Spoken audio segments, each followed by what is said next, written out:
नमस्कार, आप देख रहे हैं जबलपुर एक्सप्रेस और मैं हूं आपके साथ कंचन। आई नजर डालते जबलपुर की कुछ खास खबरों पर। सबसे पहले बात करते हैं आज की न्यूज हेडलाइंस की।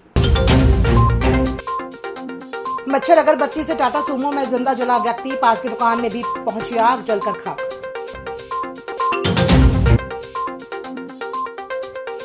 जबलपुर में जल्द शुरू होगा विजय मेमोरियल कैंसर केयर सेंटर, मरीजों को मिलेगी राहत।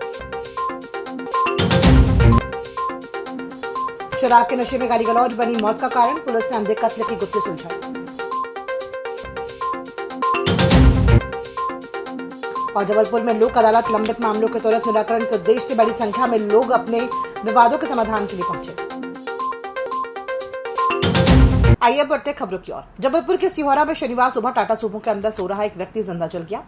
आग की लपटों से पास की एक दुकान को भी अपनी चपेट में ले लिया। देखते ही देखते दुकान भी जलकर खाक हो गई। आशंका है कि मच्छर भगाने के लिए जलाई गई अगरबत्ती से गाड़ी के अंदर पड़े कचरे में आग भड़क गई, जिससे व्यक्ति बाहर नहीं निकल पाया। सूमो काफी पुरानी बताई जा रही है। फिलहाल पुलिस ने मामले की जांच शुरू कर दी है। गाड़ी के पास ही खाना बनाता और उसी में सोता था। घटना सिहोरा के वार्ड नंबर 3 की बताई जा रही है। स्थानीय लोगों के अनुसार मृतक लावारिस था। कई सालों से इलाके में खड़ी एक पुरानी टाटा सूमो में ही रह रहा था।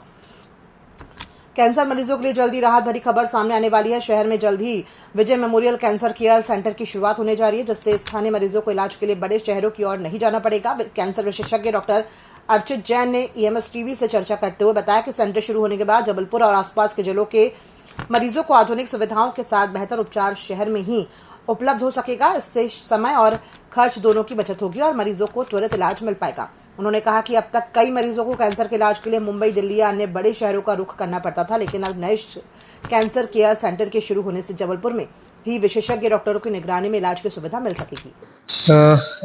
हम महाकौशल जिले में पहला डे केयर सेंटर विजय मेमोरियल कैंसर केयर सेंटर ला रहे हैं। नमस्कार, मेरा नाम डॉक्टर अर्चित जैन है। मैं एक कैंसर स्पेशलिस्ट हूँ, DM मेडिकल ऑन्कोलॉजिस्ट हूँ।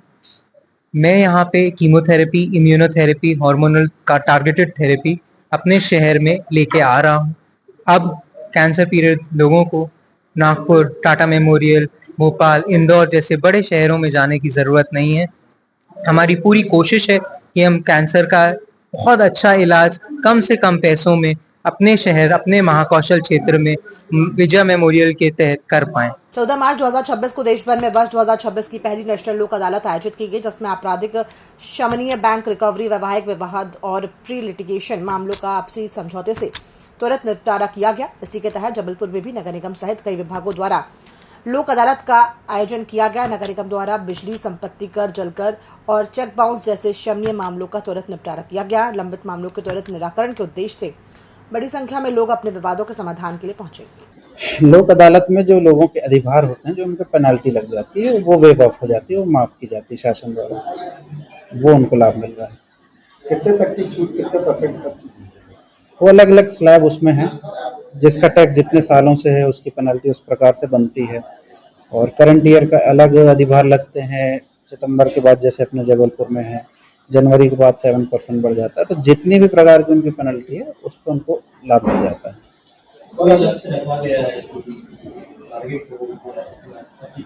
ऐसा कोई टारगेट नहीं हो, शासन से प्रत्येक प्रॉपर्टी में उस अपने अनुसार आता है। जब भी कोई बिल जमा करता है तो उसके ऊपर क्या कार्रवाई? यदि कोई बहुत लंबा बकायादार है, जिसके पास बहुत सारा टैक्स बचा, बहुत समय से जमा नहीं कर रहा है, तो अपन अधिनियम के अनुसार उनके यहाँ कार्रवाई करते हैं। 72, 73, 74 को नोटिस करते हैं, फिर कुर्की की कार्रवाई अंत में होती है। और बहुत लोग करते हैं टैक्स, उसके बाद जमा भी करते हैं। सर एक चीज और, अभी लोक अदालत साइबर डाउन है, इसमें कितनी परेशानी जा रही है? ये सर्वर डाउन की समस्या लगभग हर बार कॉमन रहती है, किसी भी चीज़ में होती है। वो बहुत लंबी नहीं जाती, कुछ समय के लिए होता है, 5-10 मिनट के लिए सुधर जाता है, तो इससे बहुत समस्या नहीं होगी, अभी ठीक हो जाएगा सर। कुछ समस्या तो यार वही पता चल जाए यार, क्या सर्वर टैक्स कितना है यार। आज लोक अदालत लगी है, जी छूट रहती है, आप कब से खड़े हैं, क्या परेशानी है? अभी तो कोई परेशानी नहीं आए, आते ही जा रहे हैं अभी। सर्वर डाउन है। हाँ, पनागा थाना क्षेत्र के अंतर्गत ककर हाई रपटा तालाब के पास मिली एक वृद्ध की लाश के मामले में पुलिस ने बड़ी कामयाबी हासिल करते हुए महज कुछ ही घंटों के भीतर अंधे कत्ल का पर्दाफाश कर दिया। शराब का नशा और जुबान की कड़वाहट किस कदर जानलेवा साबित हो सकती है, इस पूरी वारदात ने स्पष्ट कर दिया है। पुलिस ने इस मामले में मृतक के साथी मैकू कोल को गिरफ्तार किया, जिसने महज गाली गलौज के विवाद में अपने ही दोस्त की बेरहमी से हत्या कर दी थी। जानकारी के अनुसार ककरहाई रपटा तालाब के समीप 60 वर्षीय हल्लू कोल का शव संदिग्ध अवस्था में मिला था, जिसके बाद क्षेत्र में सनसनी फैल गई थी। घटना की गंभीरता को देखते हुए पुलिस अधीक्षक ने तत्काल टीम गठित कर मामले की तहकीकात के निर्देश दिए थे। ये दिनांक 3 मार्च को सुबह पनागर थाने पे एक सूचना प्राप्त हुई थी कि थाने से लगभग 7-8 किलोमीटर की दूरी पर छतरपुर गांव के आगे ककरहाई का तालाब है, उसके पास एक व्यक्ति का शव है। शव की पहचान हल्लू कौल के रूप में हुई थी, जो कि वो पास में ही एक ज़मीन पे खेती की देखभाली करता था। चूँकि जो मृतक था हल्लू कौल, उसकी बेटी छतरपुर गांव में ही रहती थी, विवाहित थी। बेटी और अन्य परिवार वालों ने किसी पर भी शक सुबह नहीं जताया था और ये बताया था कि हल्लू जो है उनके परिवार से 15 दिन पहले मिलने आया था, सब कुछ ठीक था परिवार में। पोस्टमार्टम रिपोर्ट में 9 चोटों का उल्लेख हुआ, जिसमें से कि 7 चोटें सर पर थीं, स्पैटियल फ्रैक्चर जो सर का है वो भी था, और दोनों हाथों में पीछे की तरफ चोटें थी। इसमें हत्या का अपराध दर्ज कर विवेचना जब प्रारंभ की गई, विवेचना के दौरान ये पता चला कि हल्लू कौल ने 2 मार्च जिस दिन रात में होली जलाई जानी थी, उस दिन कुछ साथियों के साथ शराब आदि का सेवन किया था और दिन भर जो है अलग अलग व्यक्ति उसकी झोपड़ी पर जिस पर वो रहता था उसमें टीवी था, चूंकि वहां बैठे रहे, शराब का सेवन चलता रहा। और फिर उसका साड़ू छोटेलाल कौल, उसने सुबह ही सुबह एक व्यक्ति को बताया घबराया हुआ कि हल्लू जो है अब नहीं रहा, उसकी मृत्यु कारित हो गई है। लेकिन छोटेलाल का ये कहना था कि मैं होश में नहीं था, तो मुझे नहीं पता कि ये किसके साथ गया, क्या गया। शुरुआती दौर में जब विवेचना की गई तो जो आरोपी है इसका, मैकू कौल, उसने ये बताया कि वो दिन में 2 तारीख की 3-3:30 बजे शराब आदि का सेवन करके वहां से चला गया था। उसके बाद उसको नहीं पता कि क्या हुआ। पुलिस ने जब इसमें बारीकी से विवेचना की तो ये पाया कि मैकू जो है रात में वापस आया था, फिर हल्लू और मैकू रात में फिर शराब का सेवन करने के लिए निकले थे। तो मैकू से जब गंभीरता से, जब गहराई से दोबारा पूछताछ की गई, तब मैकू ने बताया कि रात में जब शराब का सेवन ज़्यादा हो गया तो हल्लू ने उसको उसकी माँ और उसकी बेटी के नाम से गालियां देना शुरू की। शुरुआती दौर में जब उसने गाली गलौज की तो मैकू ने उसको धक्का दिया, जिससे वो गिर गया था। सर में एक चोट पत्थर से टकराने की भी आई, लेकिन इस पर भी जब हल्लू नहीं रुका और उसने लगातार उसको गालियां वो देता रहा, तो उसने पास ही पड़े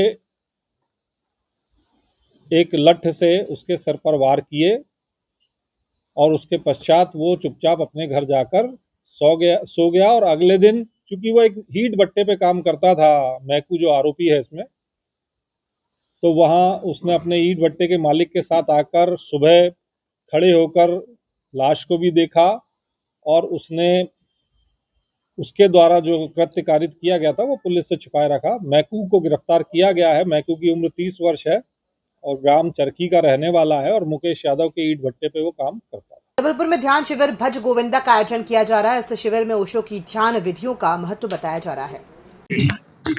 सभी मित्रों को नमस्कार। ओशो अमृतधाम देवताल के आश्रम में मैं पधारा हूँ। पिछले 6 दिन से यहाँ पर एक ध्यान शिविर चल रहा है जिसका शीर्षक है भज गोविंदम। आद्य शंकराचार्य के महत्वपूर्ण ग्रंथों में से एक है भज गोविंदम और सदगुरु ओशो ने इस पर 10 महत्वपूर्ण प्रवचन दिए हैं, जिसमें शंकराचार्य की प्रमुख देशना को समझाया है और उस पर हम किस प्रकार ध्यान के प्रयोग करके अपने भीतर ब्रह्म का अनुभव कर सकें। वेदांत का सार सूत्र है कि प्रत्येक जीव में, प्रत्येक प्राणी में ब्रह्म विराजमान है और ध्यान में डूबकर अंतर यात्रा करके हम उसे जान सकते हैं। तो इस शिविर का जो मुख्य लक्ष्य है वह है ध्यान साधना, भक्ति की साधना और अपने भीतर विराजमान परमात्मा को जानना।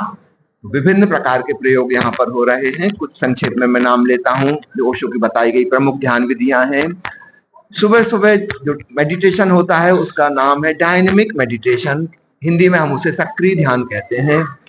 इसमें अपने भीतर दमित भावनाओं का विसर्जन करके, कैथारसिस करके फिर हम शांति में और आनंद में अपने भीतर डूबते हैं और भीतर अपने परमात्मा का नाद, अनाहत नाद सुनते हैं। दूसरी महत्वपूर्ण विधि है कुंडलनी जागरण की। यह विधि अक्सर शाम को की जाती है। 1 घंटे का यह प्रयोग है। 1 घंटे में पहले हम अपनी भीतर की ऊर्जा को, बायो एनर्जी को हम जगाते हैं, फिर संगीत को सुनने में मगन हो जाते हैं और थोड़ी देर बाद संगीत बंद हो जाता है और तब हमें अपने ही भीतर प्रभु का संगीत सुनाई पड़ने लगता है जिसे अनहद नाद कहा जाता है। तब हम ब्रह्म के साथ एक हो जाते हैं। तीसरी महत्वपूर्ण विधि है नाद ब्रह्म ध्यान विधि। जैसा कि नाम से ही स्पष्ट है, ओशो की दृष्टि में और संतों की दृष्टि में ब्रह्म कौन है? ब्रह्म अनाहत नाद है। इस समस्त ब्रह्मांड में गूंज रहा एक अद्भुत संगीत है जिसे हम शांत होकर सुन सकते हैं। वह ध्वनि हम अपने कंठ से पैदा नहीं कर सकते, बताने का कोई सही उपाय नहीं है। फिर भी अगर कोई शब्द में बोलना हो तो 2 शब्द उस ध्वनि के करीब आते हैं। एक शब्द है ओम और दूसरा शब्द है राम। वह ध्वनि कुछ कुछ ऐसी है जैसे कोई जल्दी जल्दी राम राम राम या ओम ओम ओम का जाप कर रहा हो और फिर ओवरलैपिंग वर्ड्स हो गए, एक दूसरे पे चढ़ गए और धीरे धीरे ओ या रा विदा हो गया और पीछे का अक्षर म केवल वही गूंजता रह गया। ऐसी गुंजार की ध्वनि भ्रामरी प्राणायाम जैसी समस्त ब्रह्मांड में गूंज रही है और ध्यान में शांत होकर हम उसे सुन सकते हैं और अपने भीतर विराजमान ब्रह्म को जान सकते हैं। तो भज गोविंदम शिविर में ये 3 महत्वपूर्ण ध्यान हो रहे हैं। इसके अलावा और भी सैकड़ों ध्यान विधियां ओशो ने बताई हैं जिनके प्रयोग यहाँ पे हो रहे हैं। आप सबको निमंत्रित करता हूँ देवताल की सुंदर रमणीक पहाड़ियों में, हरे भरे स्थान में, तालाब के किनारे यह छोटा सा आश्रम।